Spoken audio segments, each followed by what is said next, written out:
Come on in, pull up a chair, and take a load off. Because it's time for another edition of the Gaming Gang Dispatch. And we'll kick it off right after this.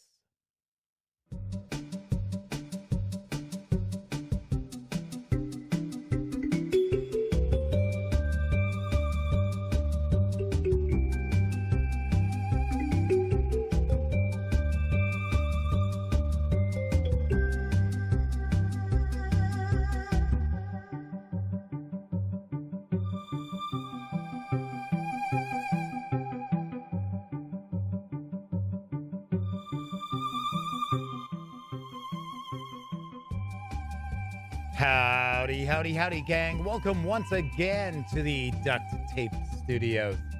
I'm Jeff McAleer, your host, here at the Gaming Gang Dispatch, brought to you by, incredibly enough, thegaminggang.com, of which I happen to be the founder and editor-in-chief. So welcome aboard. Tonight is Monday, August 8th, 2022. This is live stream 813. So if this is your first time joining me, let me point out, super casual around here. Just hanging out, talking about the latest in tabletop gaming news, and then taking a peek at a tabletop game. Normally, it's a first look. Every once in a while, it's a review. And tonight, we are going to dive on into the Call of Cthulhu Classic 2-inch boxed set, which is from the fine folks over at Chaosium Inc. That's right. This was a very successful Kickstarter.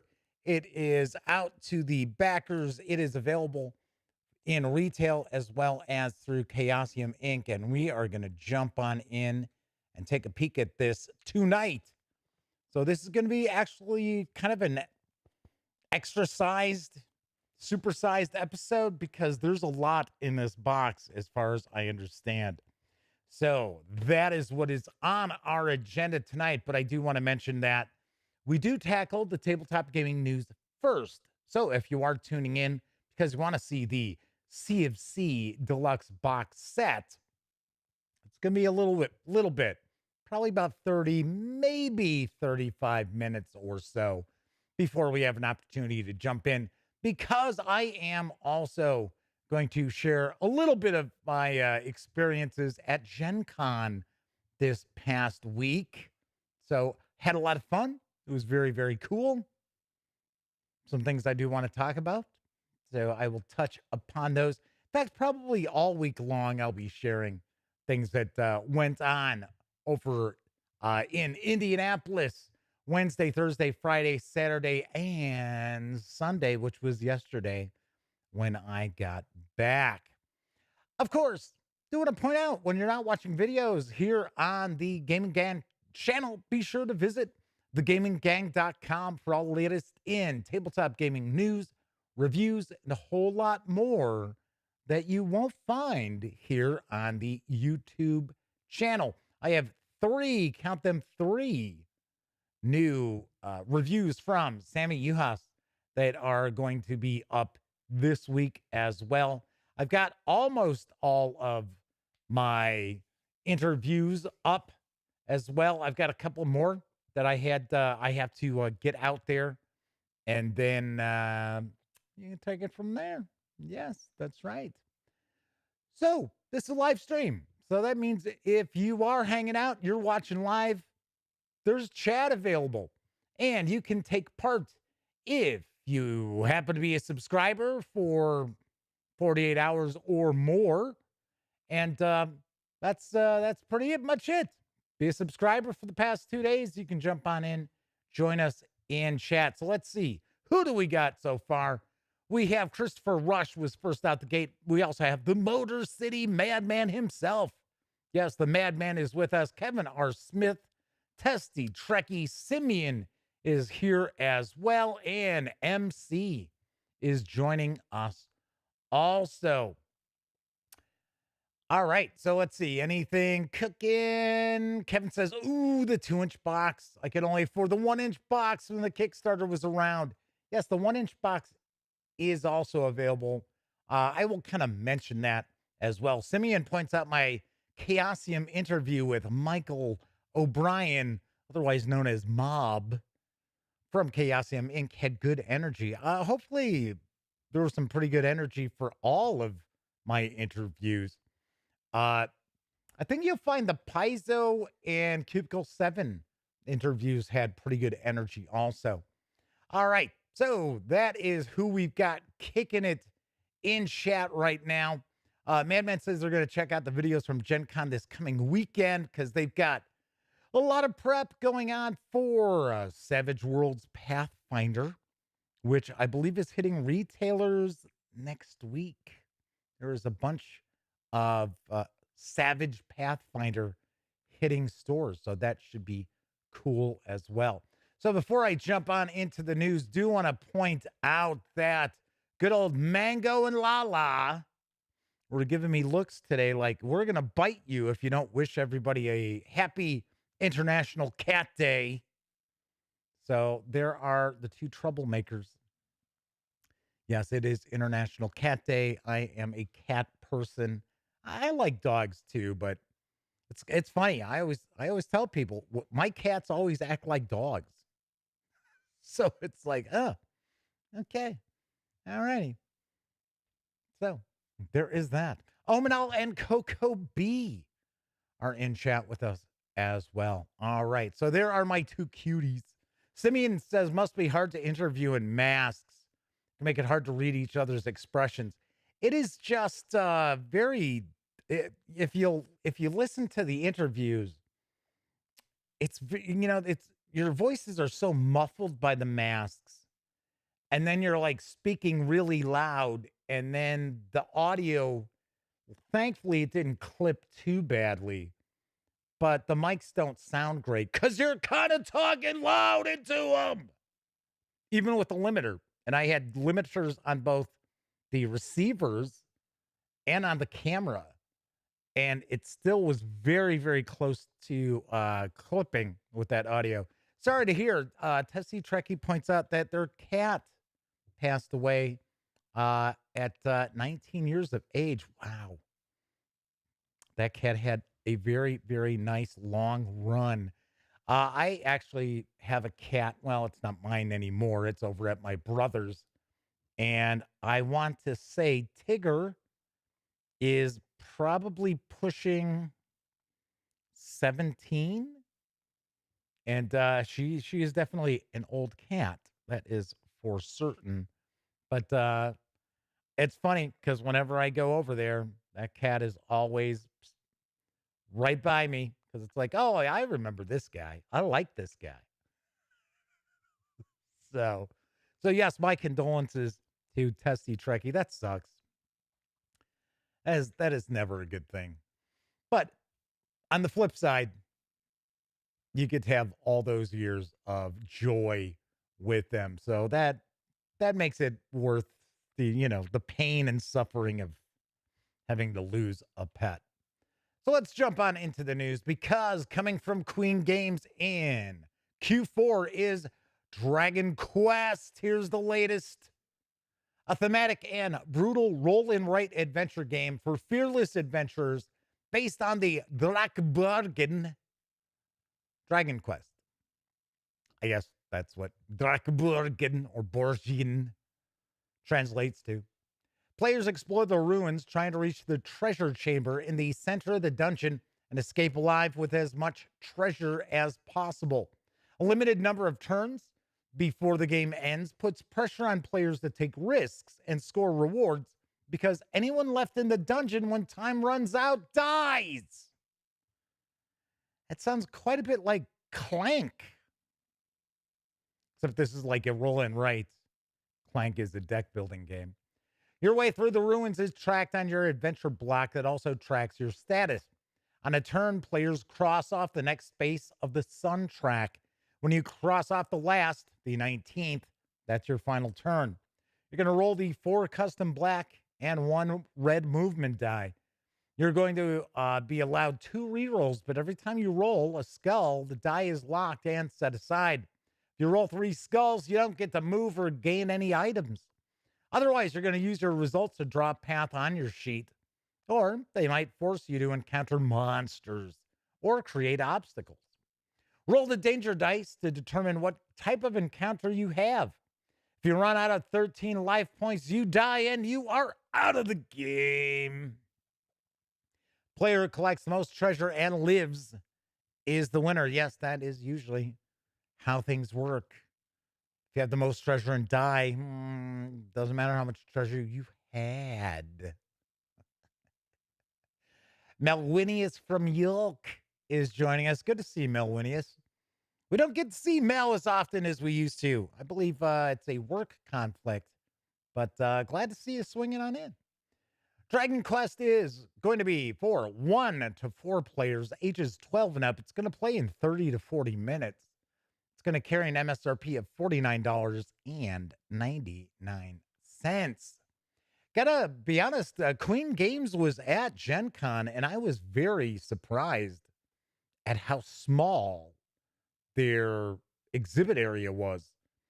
Well, at least they did have, if I remember correctly, did have a couple of demo tables. It was really surprising. There were some fairly large companies that had very small space in the convention hall at Gen Con this year. And some folks were talking about, oh, well, it was so they could get more companies in. Taint it, Dooley. Taint it. Because there were still some open spaces and that. And I don't think that was it. I think it was more along the lines of Gen Con has probably jacked up the prices for the space. So that's probably why people were cutting back. All right, let's jump into role-playing game news because the Legacy Life Among the Ruins second edition role-playing game from UFO Press is the focus of 2 bundles of holding. I'm going to give you the skinny on the first. Adventurer! We've resurrected our September 2019 Legacy bundle for featuring Legacy Life Among the Ruins, the Powered by the Apocalypse tabletop role-playing game about building a new world in the ruins of the future, which would actually be a post-apocalypse. So it's powered by the apocalypse, and it is post-apocalyptic. You control both a family and its individual members across generations. As your story skips forward decades or centuries, your actions change the world, and your family adapts to survive. For just $9.95, you get all 3 titles in this Revived Offers Core Collection, which has a retail value of $41, as DRM-free PDFs and sound files. That's right. It includes the complete full-color 305-page Legacy Life Among the Ruins second edition core rulebook. Say that 5 times fast. Plus, no less than 3 free quick start rule sets. I don't know why you'd need 3. Maybe they each have a little bit of an adventure in them that are different. I don't know. You also get the beautiful art book, The Art of Legacy, and the Sounds of the Wasteland soundtrack of atmospheric ambient background sounds in both MP3 and FLAC formats. And if you pay more than this Revived Offers threshold price, at least when I copy this down, of $18.07, you'll level up and also get this Revival's entire Worlds collection with 4 more Worlds of Legacy worth an additional $40, including Generation Ship, Primal Pathways, Godsend, and Worldfall. These campaign supplements describe new legacy settings where your family can make its mark across generations, a starship on a centuries-long voyage, usually known as a generation ship in science fiction, thus the title of that supplement.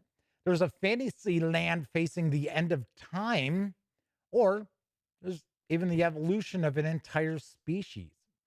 These savings run through August 29th, and 10% of your payment after gateway fees will be donated to this offers pandemic-related charity.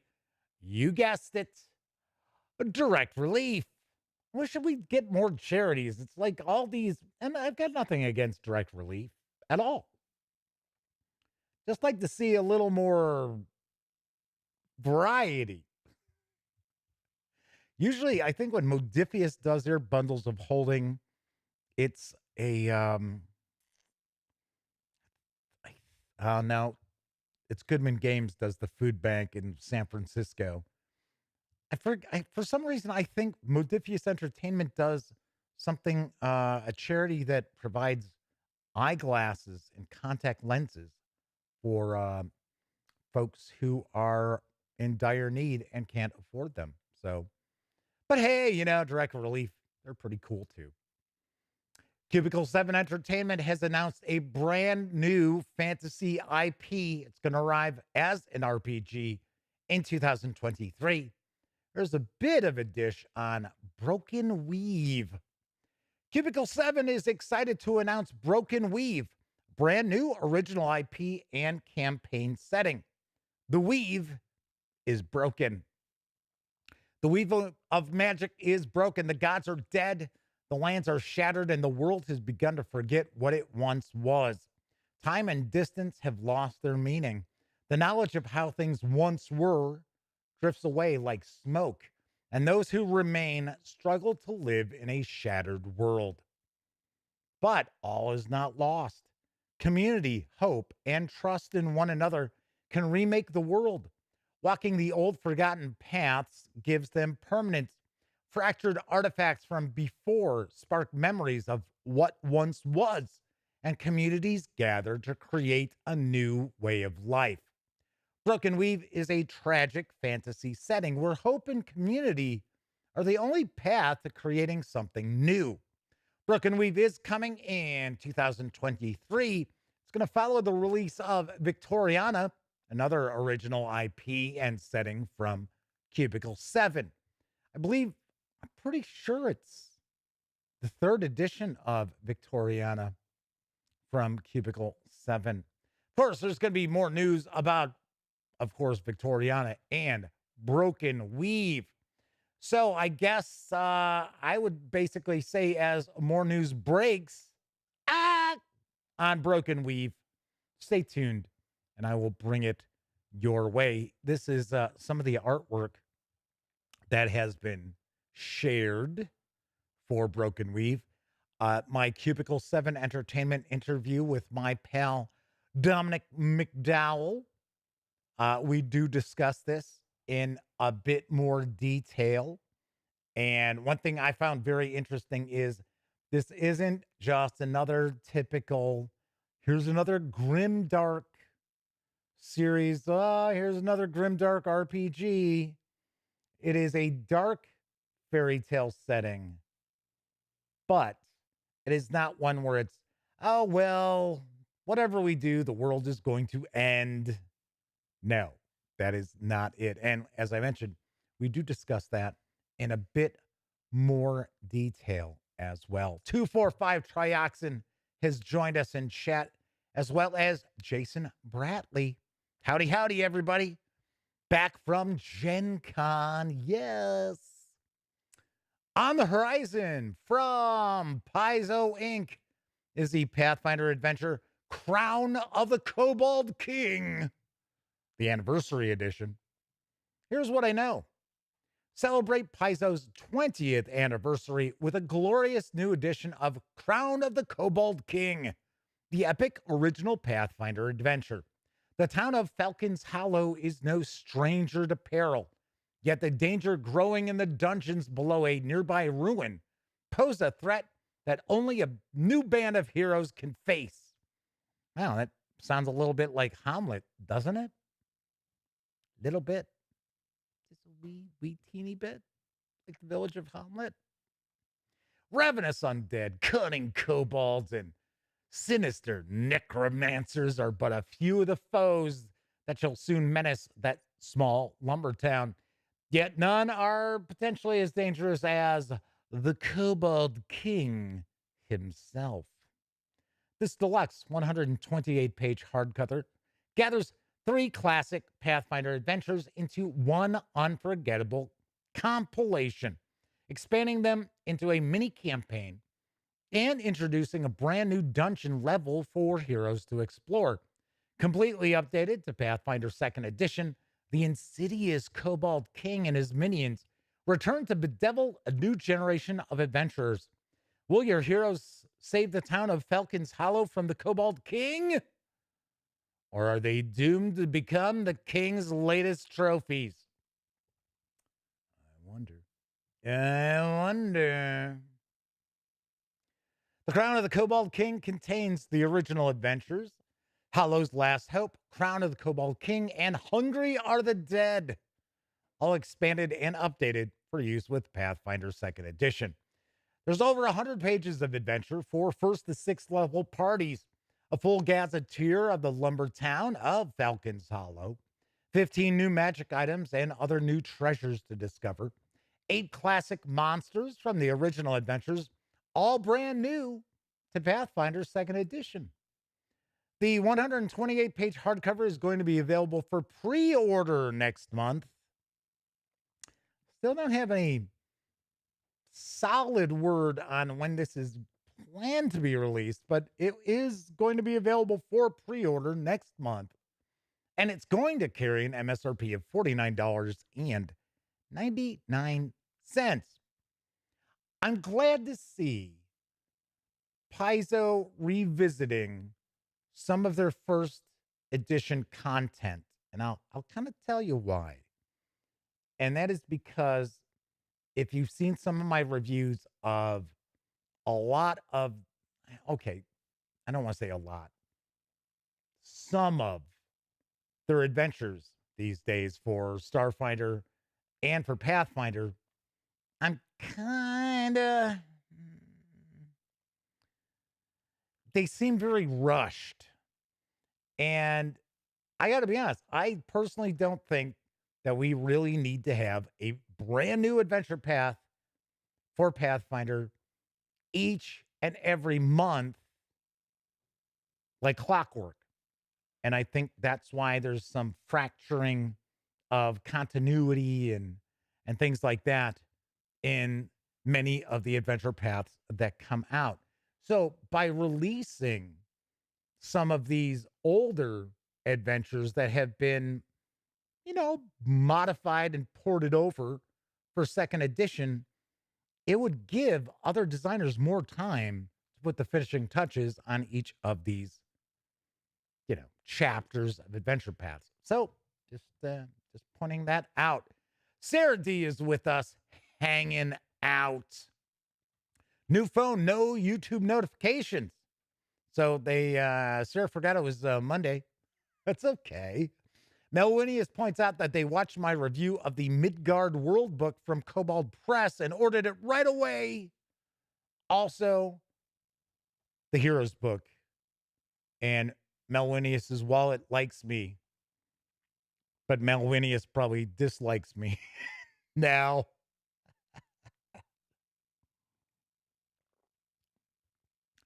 Jason has pointed out that they've enjoyed the Gen Con footage. Well, thank you very much. Coco B says Hamlet. Oh, I thought you said Holland. Holland is scary. So Kevin points out Hollow's Last Hope is the free adventure from the Savage Pathfinder Kickstarter. Also, what is it? The Hungry Dead? Is that what it was? Hungry Are the Dead? I believe that is also a free PDF that's available from Paizo, but it is still a Pathfinder adventure. I don't believe it is an adventure for Savage Worlds. So who just said they're waiting for Kingmaker? Oh, there you go. 245 Trioxin has pointed that out. And yes, that is coming. I believe it's next month. You will see. I've got two of the interviews I've got to post is Paizo, where I talked to Jason Compton. Oh, I'm sorry, John Compton. Not Jason. What am I thinking? And I also have my Cubicle 7 interview as well. So those are still on the horizon also. All right, let's wrap up the news portion because our Talsorian Games has released an adventure anthology for Cyberpunk Red. And here's the dope on Tales of the Red Street Stories. Night City is a big place full of wild parties, dead bodies, and neon lights. That's kind of an odd combination there. Beneath the thin layer of advertising and grime, it's got some tales to tell. Stories of vicious gangs, hell-bent artificial intelligence, and love. Warms the cockles of my heart. You'll get to meet suave mercenaries and movie stars and even take a ride in a submarine. You'll fight cyber psychos, dirty reporters, rival edge runners, and a high-flying assault team. The city is voracious. It needs more bodies to chew on, and you'll supply them one way or another. Within the pages of this book, seemingly simple jobs spiral wildly out of control. That's kind of a given with nearly all cyberpunk. And Herculean tasks can be solved with a single bullet. It's your city. It hates you. It loves you. And you can't help but feel the same. There's adventure to be had here, and if you know what's good for you, you gotta experience it, Chumba. Tales of the Red Street Stories is a mission book for Cyberpunk Red, the latest edition of the classic tabletop role-playing game of the dark future. It's a collection of 9, yes, count them, 9, never before seen full-length missions ready to play with your crew. The 198-page PDF is available right now at Drive-Thru RPG for $20. Yes. So, 9 new adventures for Cyberpunk Red. Sweet. Glad to see our Talsorian Games continuing to support this because Cyberpunk Red was a big deal. I've only reviewed the starter set, and I thought it was pretty good. I thought it was decent and worth picking up, especially if you're a fan of Cyberpunk. So good to see. We've had, of course, the core book came out. We've had some supplements, but this is, I think, the first we've seen as far as an adventure supplement with as many adventures as this. So pretty sweet. Mr. Eddie T has joined the fray. I think I've said hello to everybody who is in chat so far. If I've missed anybody, I do apologize. Of course, that is it for the news tonight.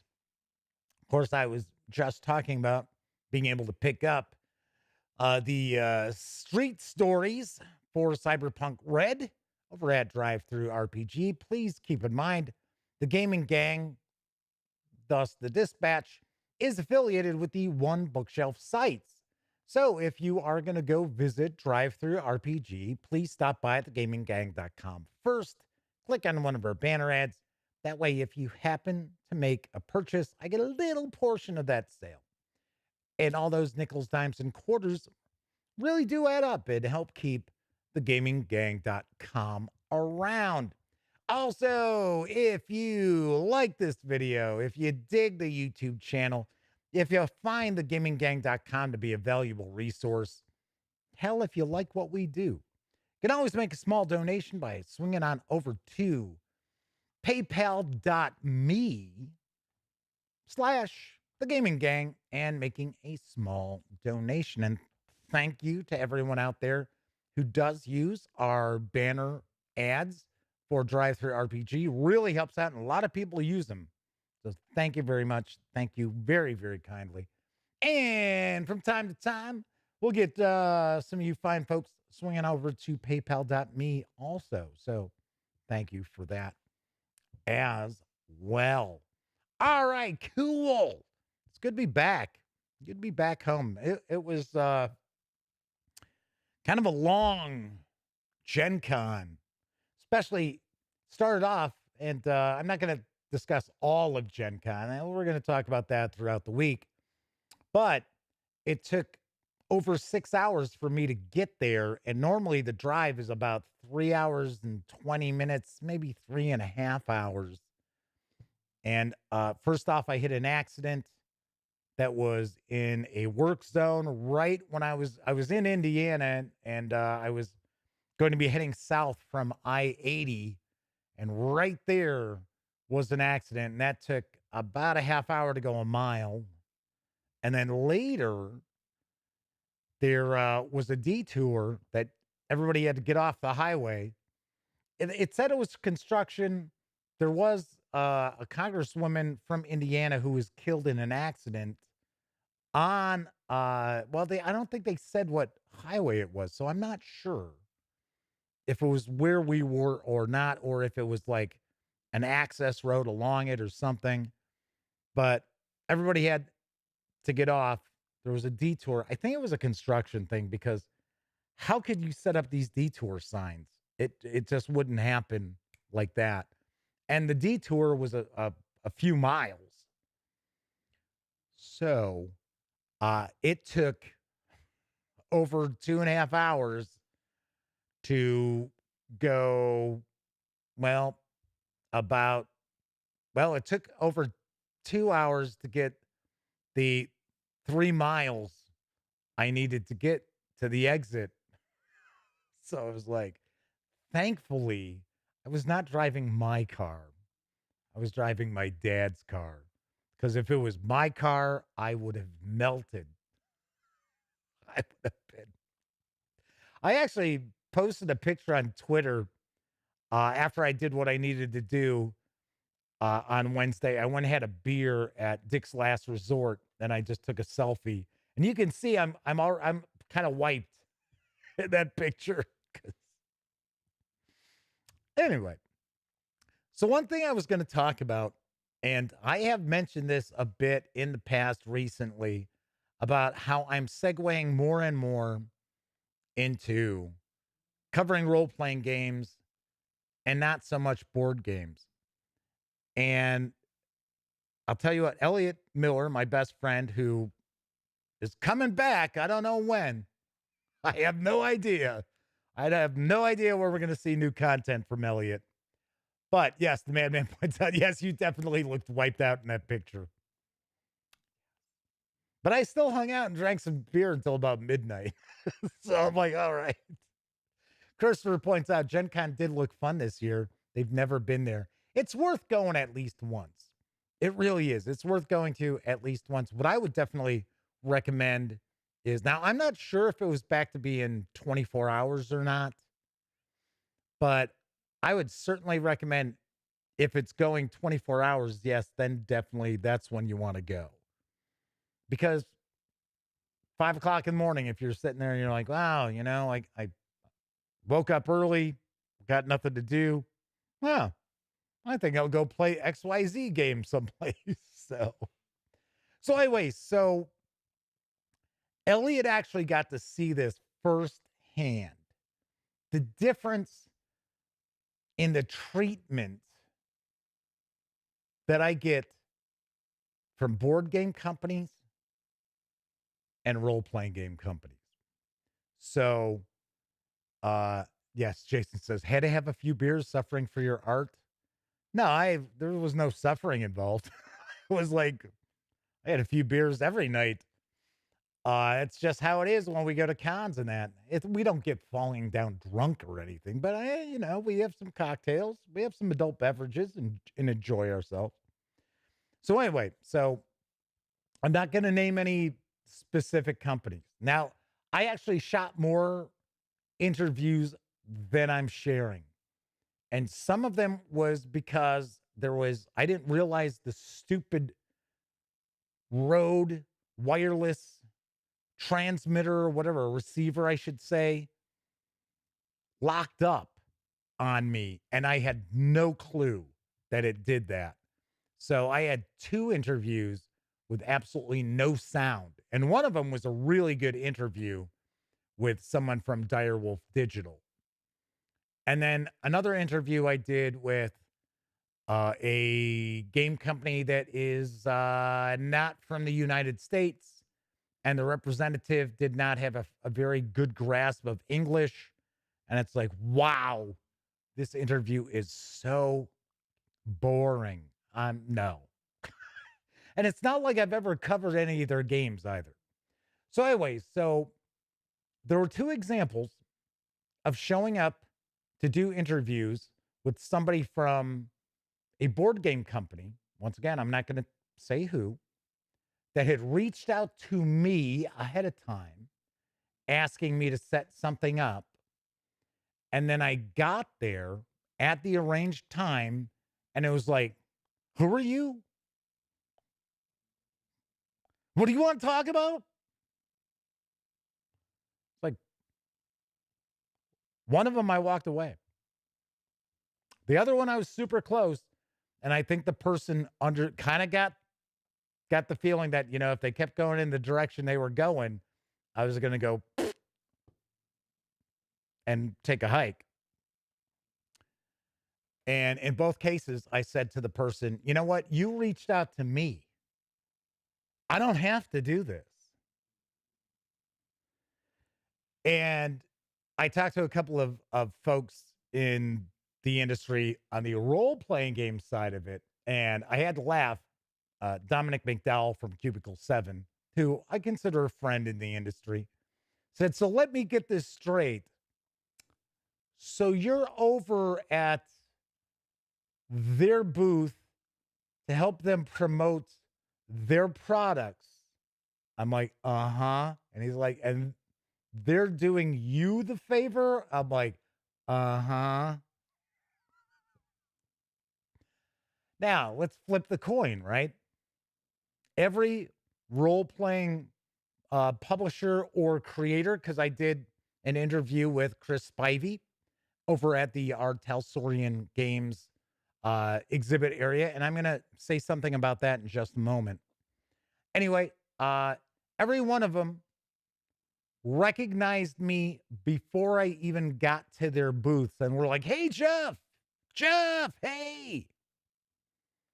We're like, "Oh man, how do we set this up? What can we do?" Trying to load me down with stuff at, you know, after the interview. And it's like, I can take some stuff, but I can't take tons of stuff because I'm not staying across the street this year. I am staying a little more than a half mile away.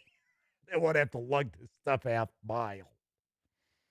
I'll give you a great example. So I go to Paizo on Saturday and their PR person's name is Aaron. I had not met them previously, but of course, obviously enough, emailing back and forth on things. And I'm walking up, and all of a sudden I hear somebody going, Jeff, hey, Jeff, and they're waving. And I walk up and I'm like, hey, how you doing? And of course, their badge is turned around. Hate that. It's like, who is this? Like, So anyway, so he's like, oh man, it's so great to meet you and blah, you know, we're talking and stuff. And as we're talking, somebody comes up and they're like, Jeff McAleer from the Gaming Gang. And this was another thing that was kind of cool this year. Elliot was actually around when people came up who recognized me to say hello. Normally, he's either not there, he hasn't gotten there yet, or he's off doing something else. So at least this year, it was like, see, people actually do recognize me. It does happen. Not a lot, but it does happen. So anyway, of course, I'm talking to Aaron, and this guy comes up and he's like, I don't mean to interrupt or anything, but I just want to say, man, I love your show. I watch your show. It's just so great. I was like, oh, thanks. You know, thank you very much.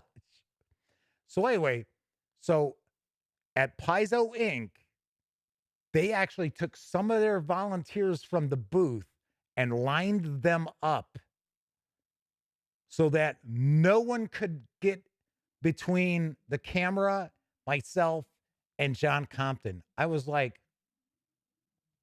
wow. So it was kind of like, you know, it was the thing about like role-playing game companies is like they want to talk to you. These board game companies, it's sort of like, and I kind of understand these places don't know you. And I've mentioned this in the past before. I'm not going to harp on it. I'm not going to get into a whole, spiel about it. I'm not going to go on a rant. But these board game companies are bringing in these PR people who really, many of them don't have any sort of really board gaming experience, tabletop gaming experience. They bring them in because they've got some sort of like social media presence and they don't really know the industry all that well. And then they only last 3 to 6 months with the company. And every time you turn around, you've got someone else that you now need to establish some sort of relationship with. And, I am not a person who goes and knocks on doors electronically saying, hey, I want this, send me this, give me that. I don't do that. So they're not familiar with me. So they have no idea. They have no idea that I've been doing this. I'm in my 13th year. They have no idea that there are thousands upon thousands of articles on thegaminggang.com. There are over, I believe, 1,800 videos on this channel. They don't know that because I'm not part of the Dice Tower. I'm not part of Board Game Geek. So, and there are just more and more people coming out of the woodwork and, reviewing board games. So, and I get it. I understand. A lot of these publishers, if they gave out review copies to every single reviewer out there, they wouldn't have anything to sell to the public.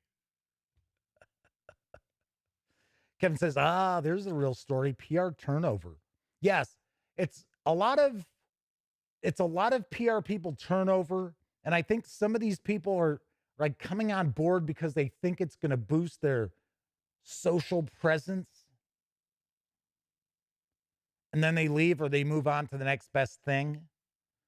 Also, it's some PR people are just, they want to, the certain outlets and everybody else is like, whatever, that's fine, whatever. So it's kind of like, I mean, there's some companies you're probably not going to see me cover much anymore. And sadly, they are companies that had been, tight with the gaming gang from the beginning. But over the past 2-3 years, people used to handle their PR, either have moved on or moved up or done something else. And the people they've brought out, brought along instead are just, they either don't like my style or they don't want to learn more about, the presence that the gaming gang has. And, to be honest, I'm too old to give a shit. That is the truth. Tain't my problem. There are companies out there who appreciate the coverage I provide. They like the insight that I provide in my reviews. I'm not perfect reviewing games and things like that, but I do my best. And one thing, all but one of the role-playing game publishers or creators that I talked to at Gen Con this year said one of the things that they love about my coverage is I actually read the product, regardless of how long it might be. And 2, I know what I'm talking about, and it's obvious that I have been running role-playing games for decades. And a lot of times in my reviews, I talk about how I might approach running that adventure or how I might use that supplement. And they said they really love it. And I'm like, oh, well, thank you so much. And I mean, I'm like a little girl, like all gushing inside. Ooh, thank you. Thank you so much. So Russell Higgins is with us. Russell says they can pound sand. Mal says, you've got an audience that's committed. I bought quite a lot based on your reviews, and I trust your take. Thank you very much. Definitely do appreciate it. Coco B, Board Game Companies. Interviews? We don't need no stinking interviews. Christopher says, heck yeah. The gaming gang rules. Thank you. It's right up there with the Cider House rules, by the way. But I had fun. I had a good time. But that was something that I did want to mention. And I said to Elliot, because Elliot was there. And in fact, Elliot was shocked that the one interview that I did do, I didn't just say, you know what? I'm out of here. He's like, he goes, man. It's like it finally clicked in their head that, you know what? You were seconds away from just saying, you know what? I don't give a shit. See ya.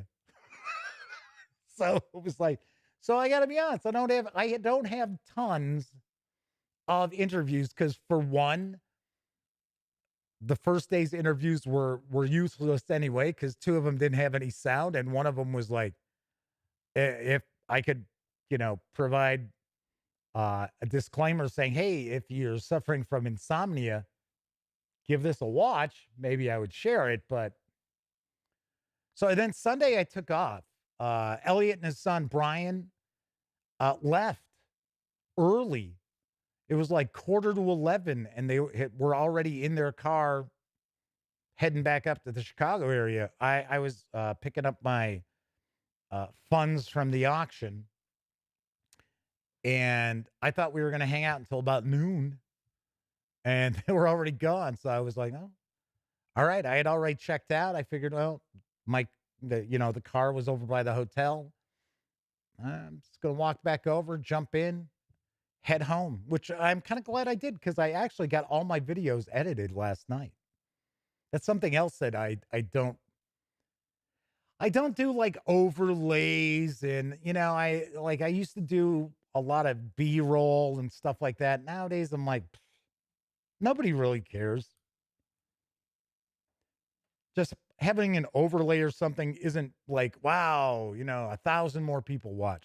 So there's one last thing I do want to mention then, and then we are going to have a brief intermission and jump on into the Call of Cthulhu Classic 2-inch boxed set as promised. Told you this was going to probably be a supersized episode. I did mention it early on. So I interviewed Chris Spivey. Super cool, very nice. I personally think it's a pretty good interview. The racists are now out in force with thumbing down the interview. So I do ask you to, if you have an opportunity, check out the Chris Spivey interview. And if you like the interview, please give it a thumbs up. Don't let these ass wipes, get the upper hand. It's ridiculous. Somebody's like, he told me this game wasn't for me because I'm a white straight man. Same guy had commented on, I think it was the review that I did, or the first look I did. And I actually mentioned it to Chris Spivey, not in the interview, but, after the interview about that. And he said, I highly doubt you said this game isn't for you because you're a straight white male, because you sent me a review copy and I am a straight white male. And he said, no, he goes, I may have told him that this game isn't for racists. So there is that. I will also talk about a contest when we're done taking a peek inside this deluxe set. So stay tuned for that, because I think you might get a kick out of it. All right. So as I mentioned, we're going to be taking a look at the Call of Cthulhu Classic 2-inch boxed set in just a couple of moments. But first, I think it's time for a brief intermission.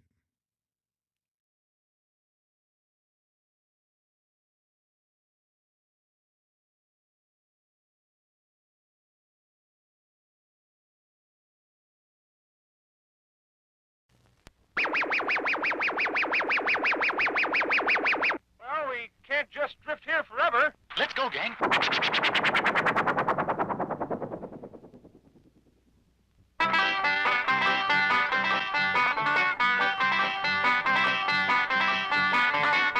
Mommy, I want some.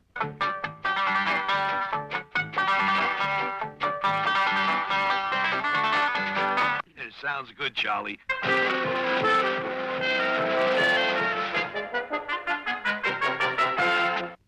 is it yellow? You're behaving like a pack of people. This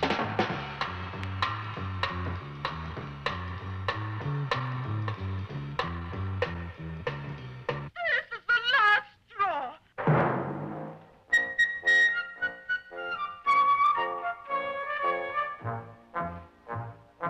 Okay.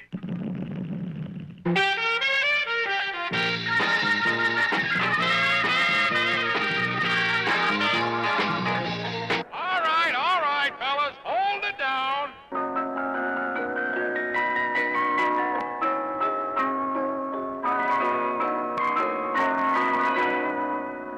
Well, this is a nice way to wind up.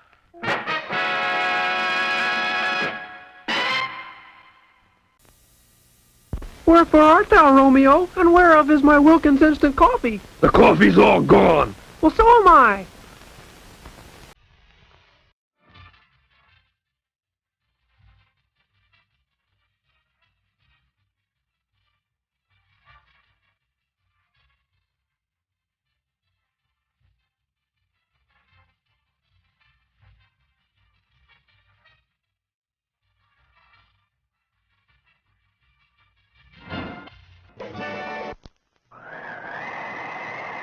Hi, I'm Chili Dilly, the personality pickle.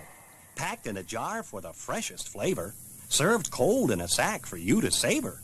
So dainty to eat, no muss, no fuss. An ideal snack for all of us. Crisp, tender, and tasty with a bit of spice. Buy one now. Taste how nice. Snack bar clerks will knock themselves silly, speeding your order for a real Chili Dilly.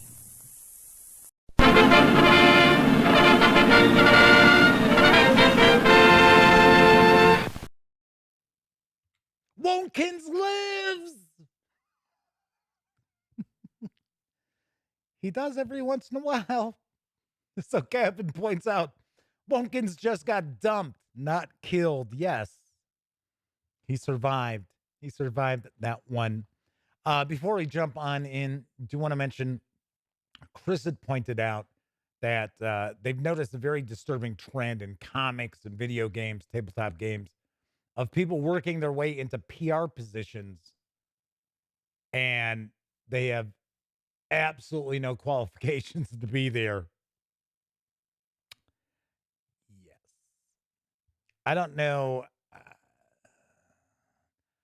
I'll tell you what, and I don't know, maybe you're going to think I'm like I should be sitting there going, get off my lawn. But I have noticed a lot of companies bringing on young, relatively attractive women, and I have no problem with that. That's fine. And I don't mean I don't have any problem about that because I'm a straight white male. I'm saying I have absolutely no issue who gets a job, but when they're like useless to try to deal with, and I find those are the people that there's the really huge turnover, the very fast turnover as well. And what the companies are doing is they're just repeating the same mistake. And it's like, I don't know. I mean, you let me know. You can let me know in chat, or if you watch this after the fact, let me know in the comments. Do you like pay more attention to news pieces from game companies who have attractive people who are posting the stuff? I don't. So I don't know. So MC says, knowing a lot of people isn't a substitute for an actual PR communications education. No, that is true. MC says, rule 1, be attractive. See, that's why I would never work in PR for a game company.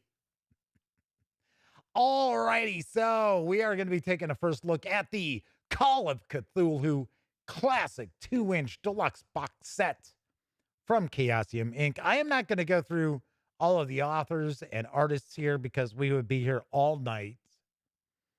This box set does carry an MSRP of $119.99. And I do believe when these are gone, they are gone. And the same goes for the 1-inch classic box also. There was a print run. It was a Kickstarter.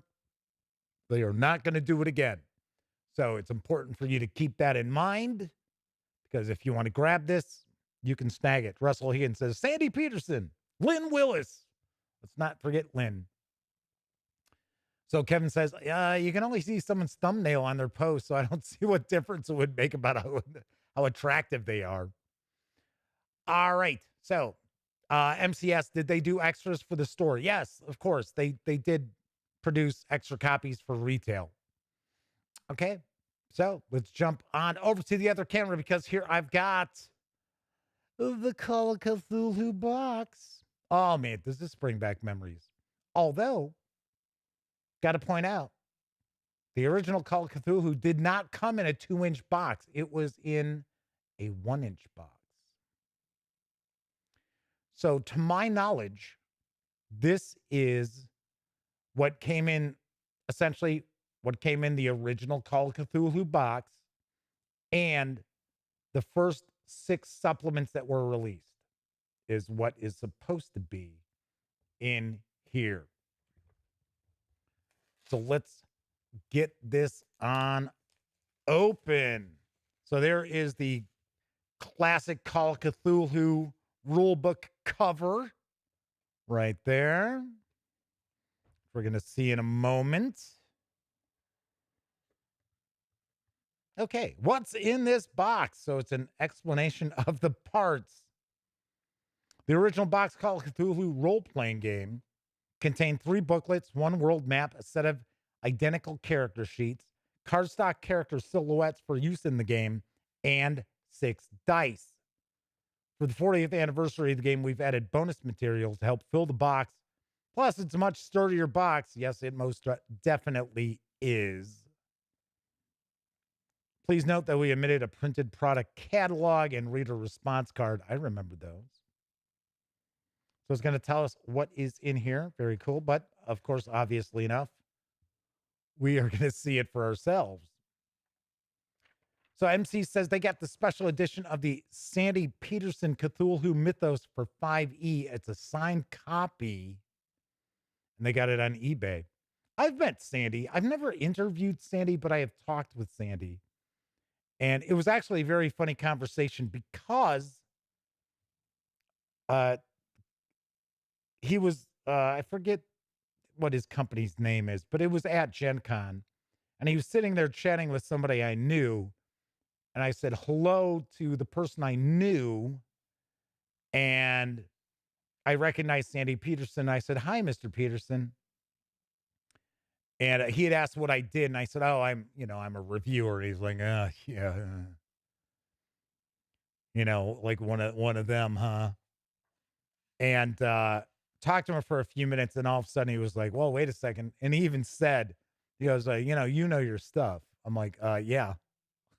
I'm like, I'm a reviewer who's been playing games for, 4 decades. What can I tell you? All right. So here's the classic edition right here. So we are actually going to kind of do real quick. Wow, there was dust or dirt on that box. We're actually going to take real quick looks through here. So we are not going to, do like kind of our traditional first looks because we got a lot of stuff to look at. And we are already hitting the hour mark for the show. Oh, man. Oh, does this bring back the memories? Come on, where's our Harvey Walters story? There's Harvey. There we go. He's actually the guy from Monopoly without the hat. He left the hat at home. Oh man, Excuse my French. I ran the shit out of this back in the day. I really did. It's kind of funny because Elliot told me that he has my original Call of Cthulhu box at his house, but he doesn't have any of the stuff. I actually sold all my Call of Cthulhu stuff. Gosh, it's got to be like 12, maybe 12 years ago. It was on eBay. And if I remember correctly, I think I got something. I didn't have everything, but I had a lot. And I always took care of my stuff. I got, let's say it was 24 and change, 2,400 and change. All right, so here we've got our bestiary here with little silhouettes. Oh yeah, that's another blast from the past. How to play the game, how to run a campaign. There we go. It's the haunted house. Do they call it the haunted house here? They should. Ready to play scenarios. Yep, there we go. It is the haunted house. I ran the haunted house for my brother. And my brother was not really into role-playing games, even though he was the first one between the two of us to play Dungeons and Dragons. So we've got our appendices, designer notes from Sandy, and looks like we had some Lynn Willis there. We've got Whale of the Witch, which is another adventure. Yes. There we go. You know what? I got to be honest. Off the top of my head, I do not remember a table of contents on the back of the book. And I certainly don't remember it being blue. So I don't know. I could be completely wrong. I'm not sure. So, so there's some discussion. I think it's a discussion about Sandy Peterson being in Rockwall, which is nearby somebody. Jason says they have fond memories of torturing, or running my players through the haunted house. I just ran Elliot, my nephew Cameron, and his girlfriend at the time through the haunted house and shared the actual play video, which I got to be honest, I thought was pretty bad. So, here's our source book for the 20s, all like 28 pages or so. So we got our timeline here, calendar for 1920, biographies. Yeah, I used to throw famous people in to the Call of Cthulhu adventures from time to time. And one time, the player characters found themselves on a train that had the New York Yankees traveling car attached to it. And they sat there drinking, playing poker with some of the New York Yankees, including Babe Ruth. So nice, very cool. One of the cool things about this source book was you would have like these little side boxes with like odd, strange locations throughout the world. So here we've got some ancient cities and that. Then we actually get a little bit of a bestiary here. Did I role play the Babe? Hell yeah, I role played the Babe. And he kept calling everybody kid. So if you know anything about, I should say anything. If you know about Babe Ruth, you know he had a very hard time remembering people's names. So he tended to call everybody kid. So it's kind of funny because so my players were Elliot, his nephew Paul, and another friend of mine, Ed. And we had some other friends from high school from time to time, but those were the core three of the group. And I'll never forget during the adventure And it was just a side kind of thing. It was meeting some of the Yankees and that, and getting drunk, playing poker had nothing to do with the actual adventure. But I remember there was a point where I think it was Paul was like, how he's like, he's calling all of us kid. Why does he keep calling all of us kid? I'm like, I don't know. Why do you think he's calling you kid? So MC says, that's it. I'm going to insert a bat wielding Babe Ruth NPC in my campaign.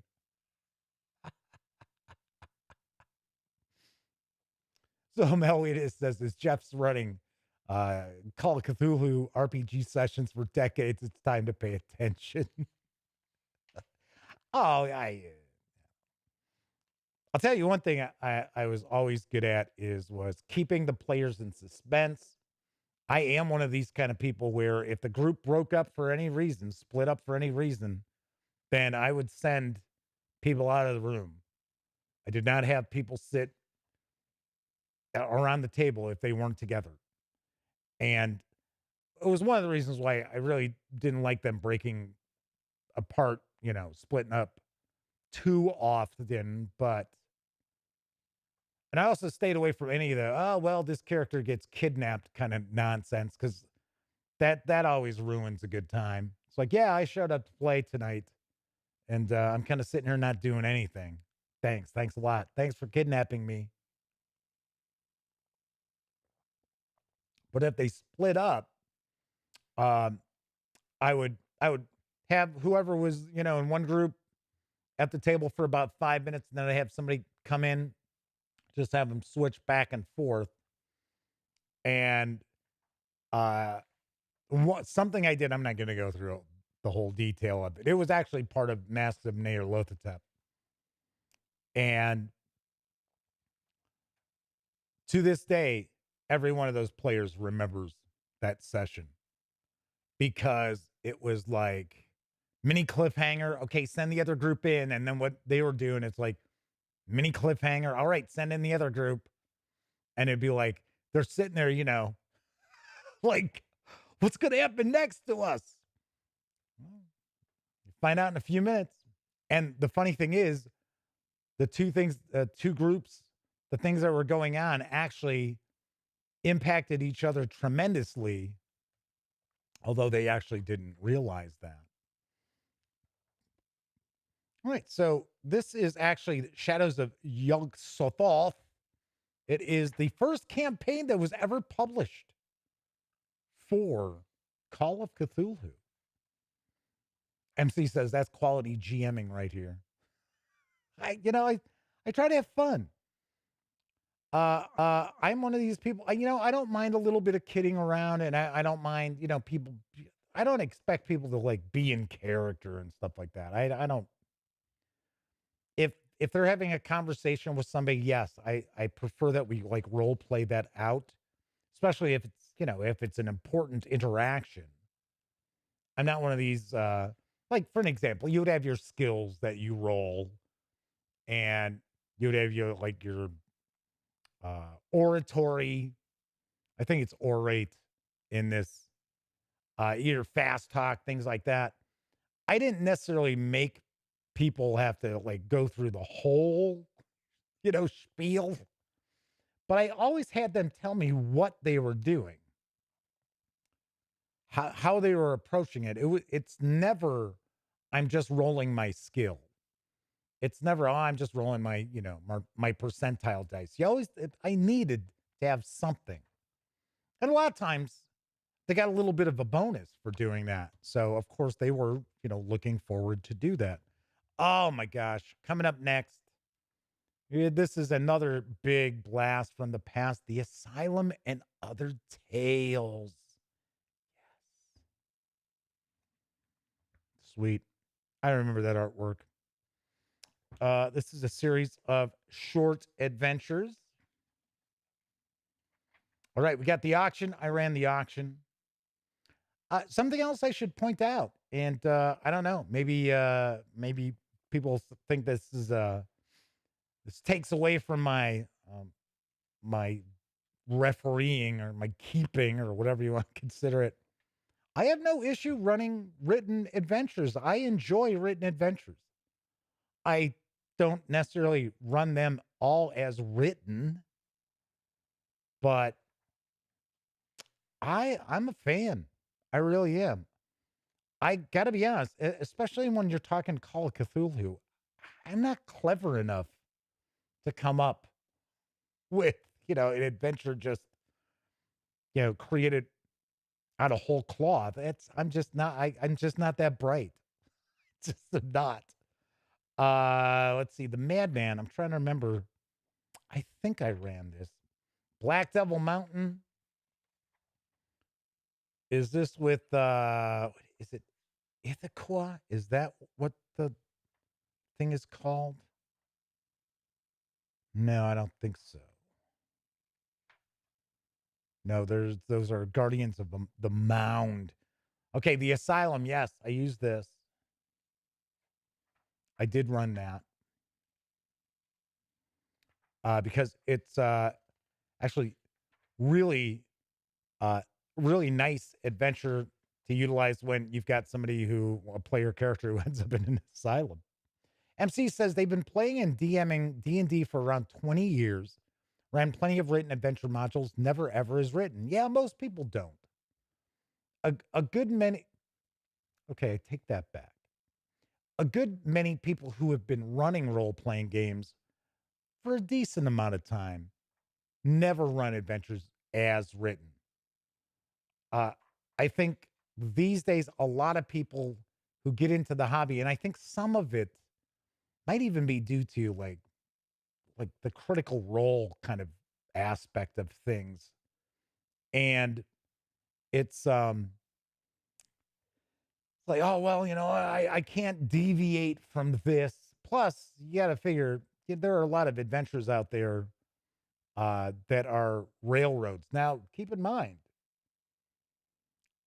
I think, in my opinion, you can't really have a scary horror role-playing game that's just completely sandbox.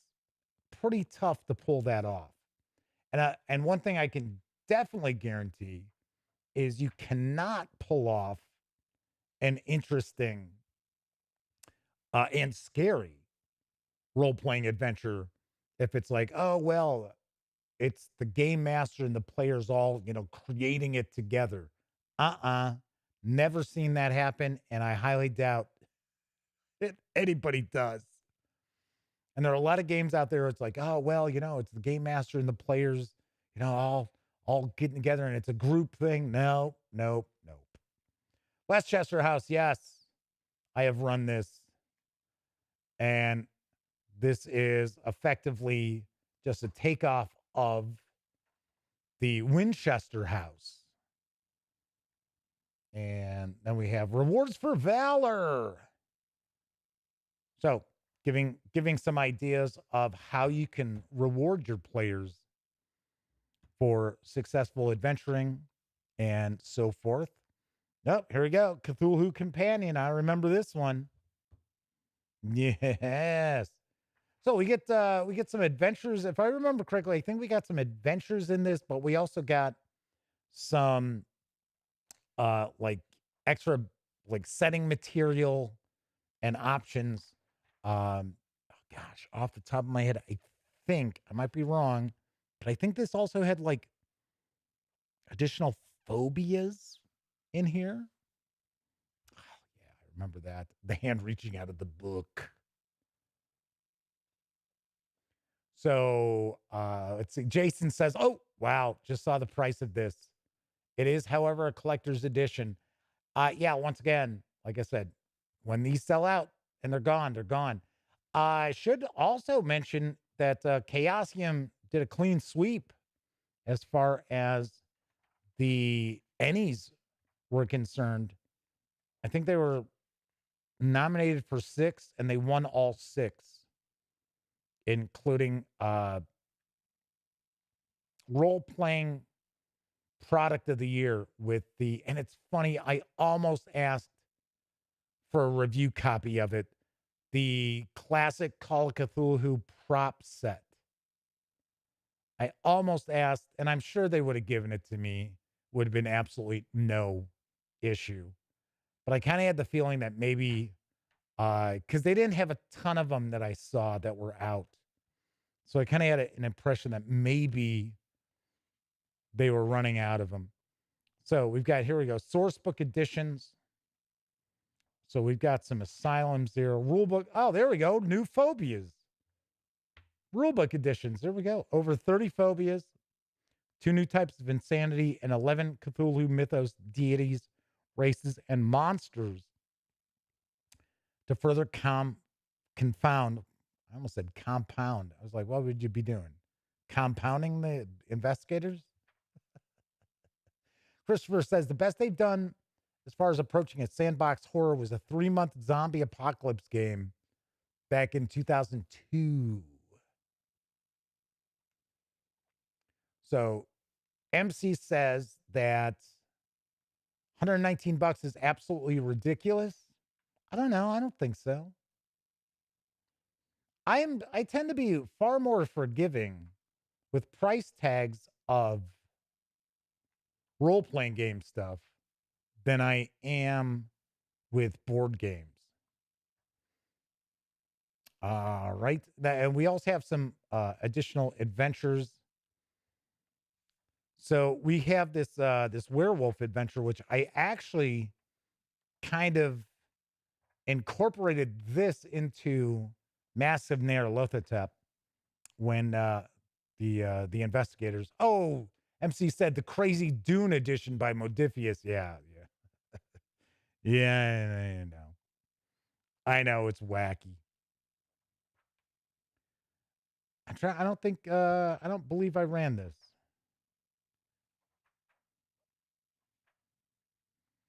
I'll tell you, if any of you out there recall the magazine Different Worlds, they used to have a lot of good Call of Cthulhu content, both as far as the like additional supplemental material to use. I remember this one. But also with the with adventures, there were some pretty good adventures. And I got to be honest, I seem to recall that a lot of that stuff was actually written by people who were working for Chaosium. So this is another campaign. This was the second campaign that was released for Call of Cthulhu, and it's got a little bit of the kind of, I don't want to say at the Mountains of Madness vibe, because it's not, you're obviously not dealing with the elder things in this, but it does sort of have that whole like kind of Arctic expedition sort of vibe going on. This was what I was talking about with for some reason I was thinking it's called like Ithaquah or something like that. It's this. It's the they're like the wind deity or like winter deity, something like that. But as you can see, there is tons and tons of adventuring that can be had in this box set. Now, as I pointed out before, the 1-inch box set, and I know Kevin can really tell us for sure, the $40 box set is the 1-inch box, and it includes the stuff from the original box set. So these additional supplements that we're looking at are only available in this. So here's something else I do want to mention. There's absolutely nothing wrong at all with first edition Call of Cthulhu. It's still a quality rule set. So if you've never run Call of Cthulhu, if you've never experienced it as a player and you wanted to get on board, this is actually a pretty smoking deal. And a lot of the stuff that's come in later editions, like I've said it before, the latest edition, I'm not a fan of the chase rules. You know, some people really like them. I don't use them. So there's some discussion of role-playing game books that were bought and just sat on the shelf. Yes, right. I never did that either. I would at least read them, but there was tons of stuff that I never utilized. Even for Call of Cthulhu, there was a lot of stuff. All right, so Fragments of Fear. This is another companion for Call of Cthulhu. Looks like we got some FAQ going on there. Got comparative sizes. So a lot of this is kind of a breakdown of things that have gone before. So we get some more. We got another best series. Well, like here, they're talking about the spells. So it's a Cthulhu grimoire. I wonder if they actually, at this point, if they were mentioning where what adventures these came from. MC says they have a Strixhaven alt cover that they're never going to open. It just exists on the shelf merely to complete the set. So there's some talk about Fading Suns. So yes, I did do a first look at the latest edition of the core Fading Suns books. I got to be honest, I haven't had an opportunity to read them. So we get some new deities, races, and monsters. I think this is if I remember right, I think this is an adventure. Valley of the Four Shrines. Yep, it is. Actually, pretty good long adventure, too. So, we got the second Cthulhu companion, Fragments of Fear. We've got the map. We're going to have size comparisons. We have a keeper's screen. Huh. What the hell? Oh, all handouts. Holy cow. Okay, so that is unique. Okay, so just effectively a map. And of course, we have these tentacles spread out. I'll just kind of give you an idea here. And this is not just regular paper.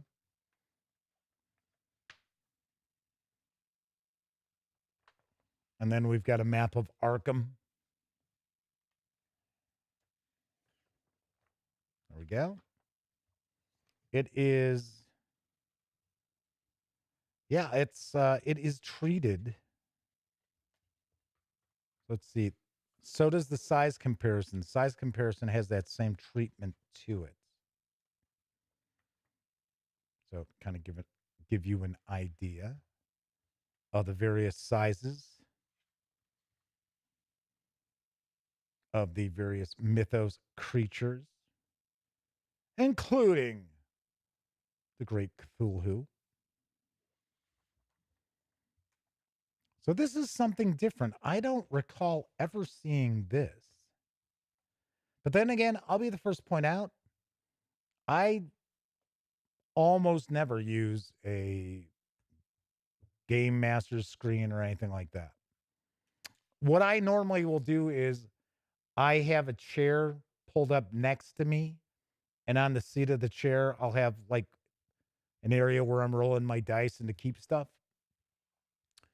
So, but no, I almost never hid behind a Game Master's screen. So this is the keeper's screen. And this also has that treatment. It is a thicker paper stock than the map and the size comparison. So we've got ranged weapons, melee weapons, monster tables, spell list, sanity results, institutional disasters, typical sanity losses, some of the books of the mythos as well. Funny thing is, I remember seeing this. I remember seeing this image. So I know this was around. I just, like I said, I never used a screen. So here are the character figure flats. Far, far thicker than what we had in the original box. I'll tell you that much. 245 Try Axton says screens are good for hiding the miniatures you said you don't use. No, I don't use minis. I stick to Theater of the Mind. Theater of the Mind is my game. I'm just checking, taking a peek.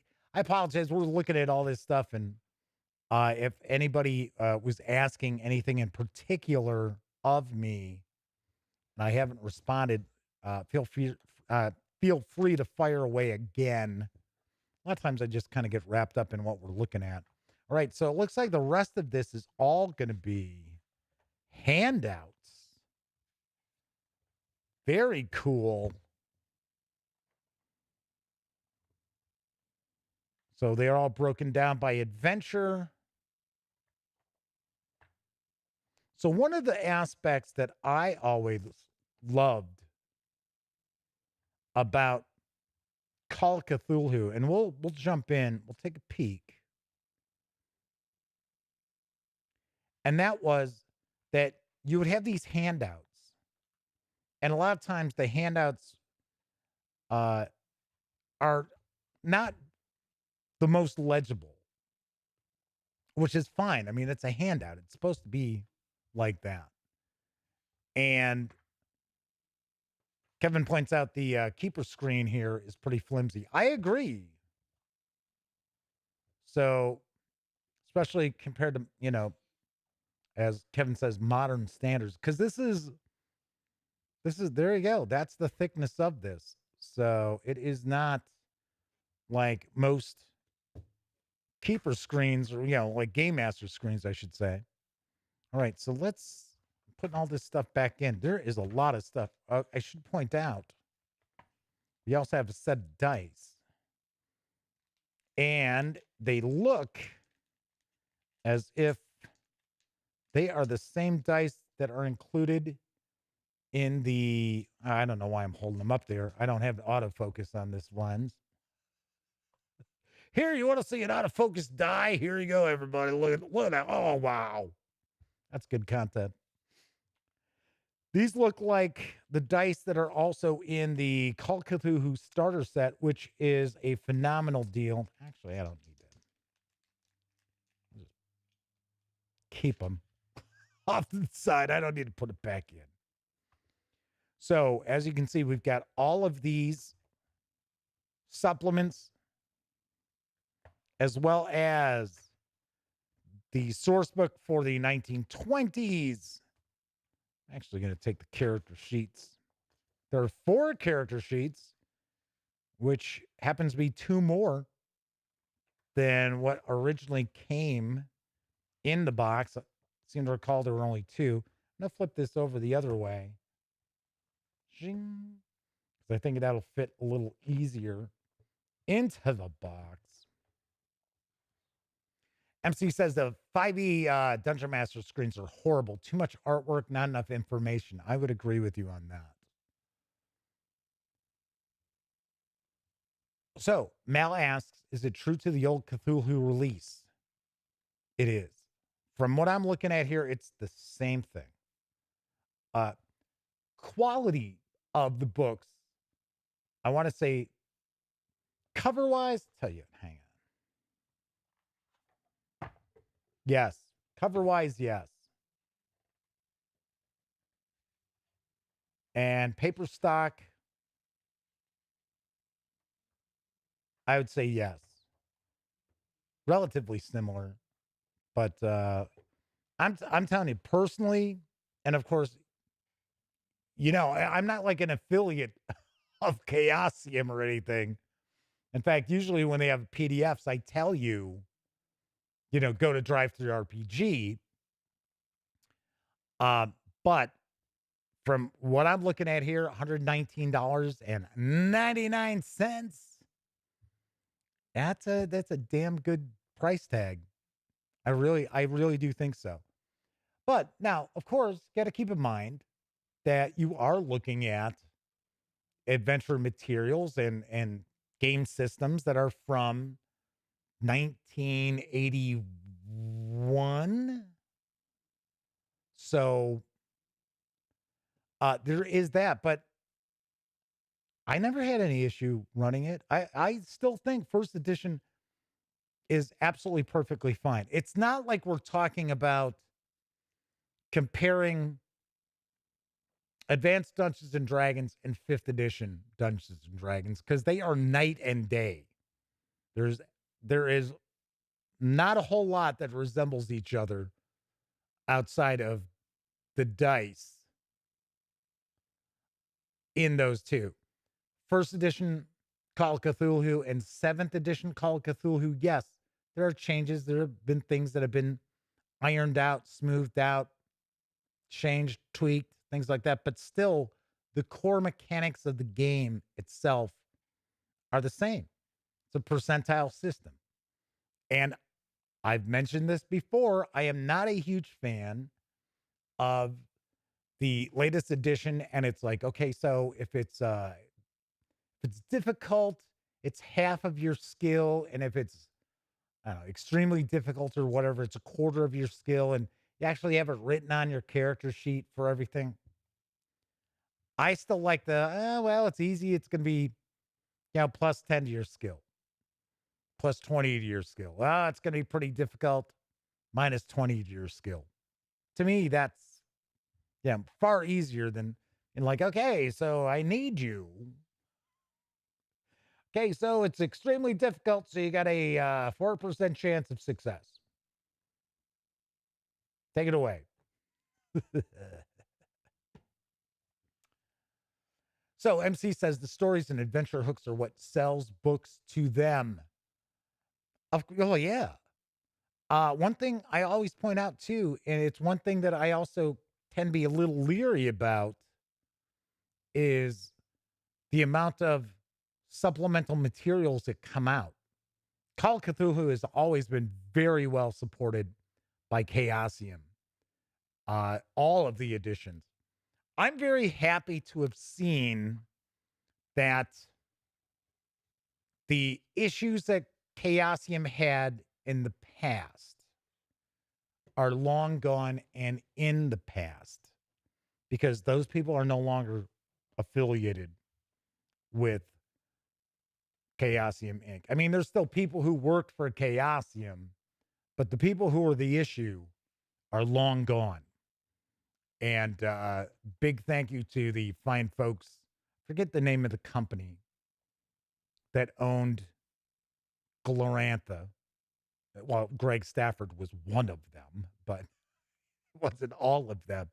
When they came in and they actually bought Chaosium and bailed them out. And what we've seen since then, 7th edition, just the quality of everything that comes out now too. Just fantastic visual presentations, good adventures, good supplemental material, a fantastic starter set. Really, really good stuff. And there's a new edition of Pendragon on the horizon. I actually got the little quick start. I'm not sure if it's for the new edition or if it's, I think it is. I think it is a quick start for the new edition. So MC asks, is the 7th edition the current edition? Yes. That is. And the easy way you can tell if you've got 7th edition material is if it's all full color inside, because that was the first edition that everything was full color. So that's your giveaway. Because, and it's funny, we used to sit there and it didn't matter what edition of Call of Cthulhu was out. I picked up the first 3, maybe 4. I do have like a 30th anniversary leather bound copy that I've never opened up. It's in shrink wrap. I've never opened it. Um, but they always had that, what we used to joke around was the Chaosium font. In the books, they all kind of had that. They all had the same font all the time. You could open up, if there was no cover on something, you could open up to, a couple of pages and you're like, oh yeah, that's a Call of Cthulhu adventure. I don't even have to read anything. Just looking at the font. So sweet. What's good? As I mentioned, we had a supersized episode tonight. Yes, there was a lot of stuff we were looking at. So very, very cool. So I'm going to tell you the contest that I've come up with. And I did I want to say five interviews with role-playing game companies and creators at Gen Con. Later on tonight, I will have my Paizo Inc. and my Cubicle 7 Entertainment reviews. So here's the contest. I'm curious who's going to come out on top with the most views. Chris Spivey, Cobalt Press, Paizo Inc., Cubicle 7. Who am I missing? There's one more. I think. Tell you what, give me a sec. Let me take a look here. Good. I tell you, I'm pretty sure it was 5. Chaosium, Cobalt Press, Chris Spivey, Cubicle 7, and Paizo Inc. That is 5. Okay, so I'm kind of curious who's going to come out on top. So here's the contest. Of course, check out the videos if you'd like. You don't have to watch everybody. I'm just saying. Check them out. And comment on the video. Tell me what you like about that publisher or that creator. What do you like about them or whatever they produce, whatever. So whatever company or creator, because Chris Spivey's got his own company, Darker Hue Studios, but he only has that one release. So I would actually include second edition Harlem Unbound if he's the winner. But whatever company has the most views for my interview with them from this past Gen Con, I am going to select one commenter to win 2 of the most recent PDFs that have come out from that company. So as an example, if it turns out to be Paizo Inc. and you've commented and I choose you as the winner, you'll be getting Book of the Dead and probably Dark Archive. Those will be your PDFs. So definitely do that. Obviously enough, you have to be a subscriber to get into the running. And I would appreciate it if you give the video a thumbs up if you're commenting on it as well. So just about 92 popped on in as I'm about to wrap up. So I was informed today that there was a box coming from Wizards of the Coast and that it was arriving today and that it weighed 17 pounds.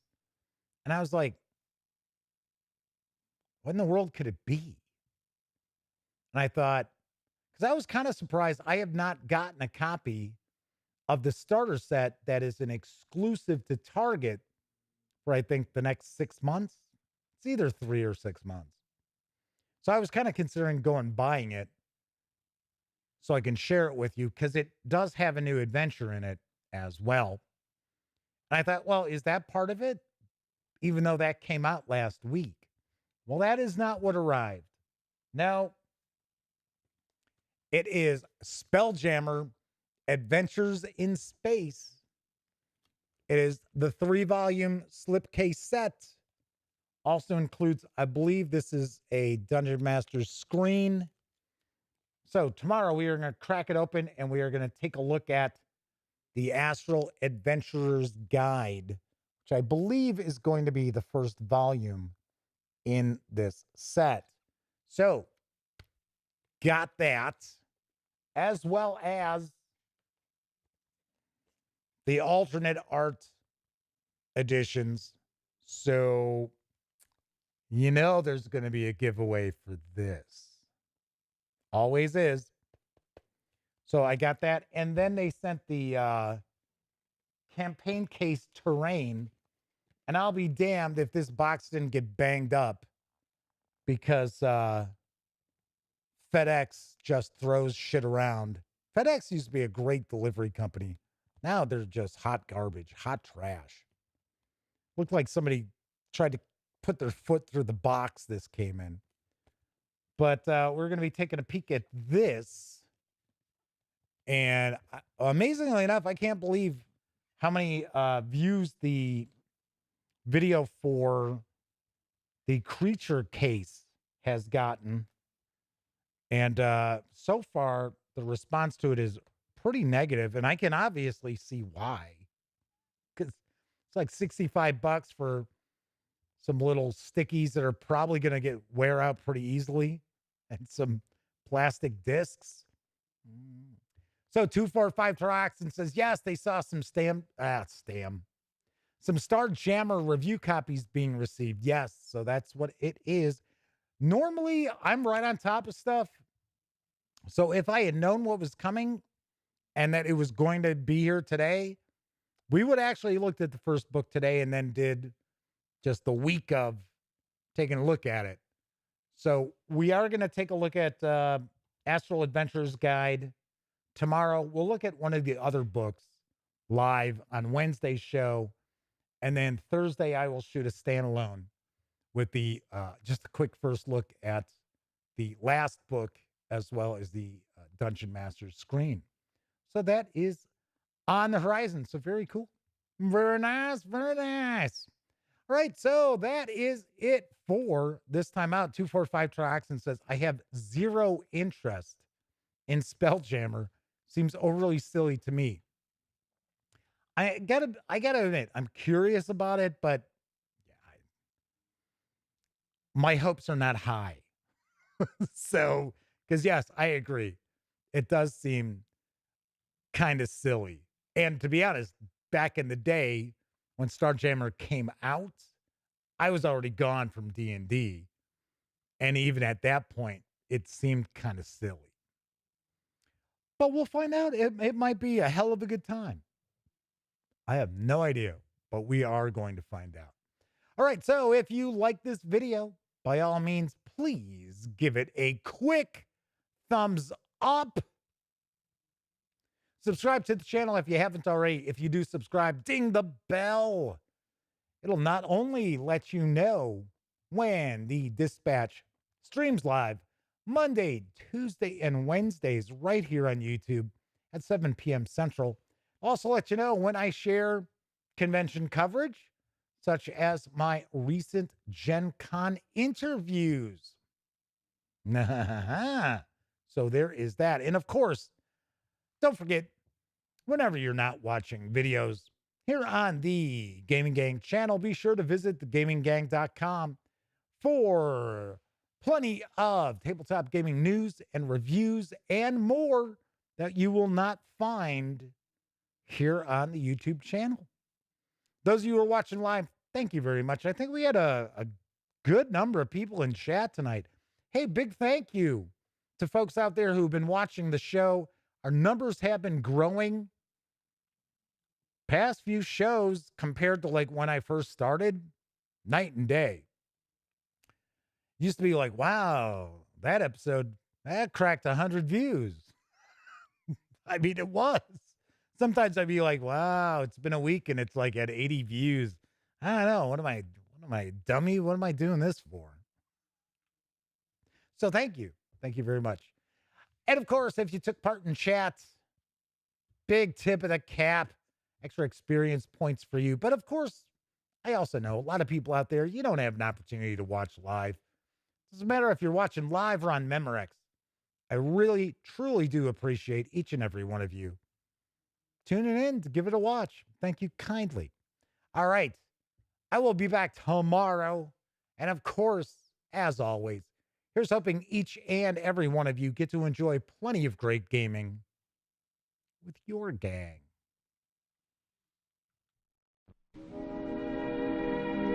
And now, folks, it's time to say goodnight. We sincerely appreciate your patronage and hope we've succeeded in bringing you an enjoyable evening of entertainment. Please drive home carefully and come back again soon. Good night.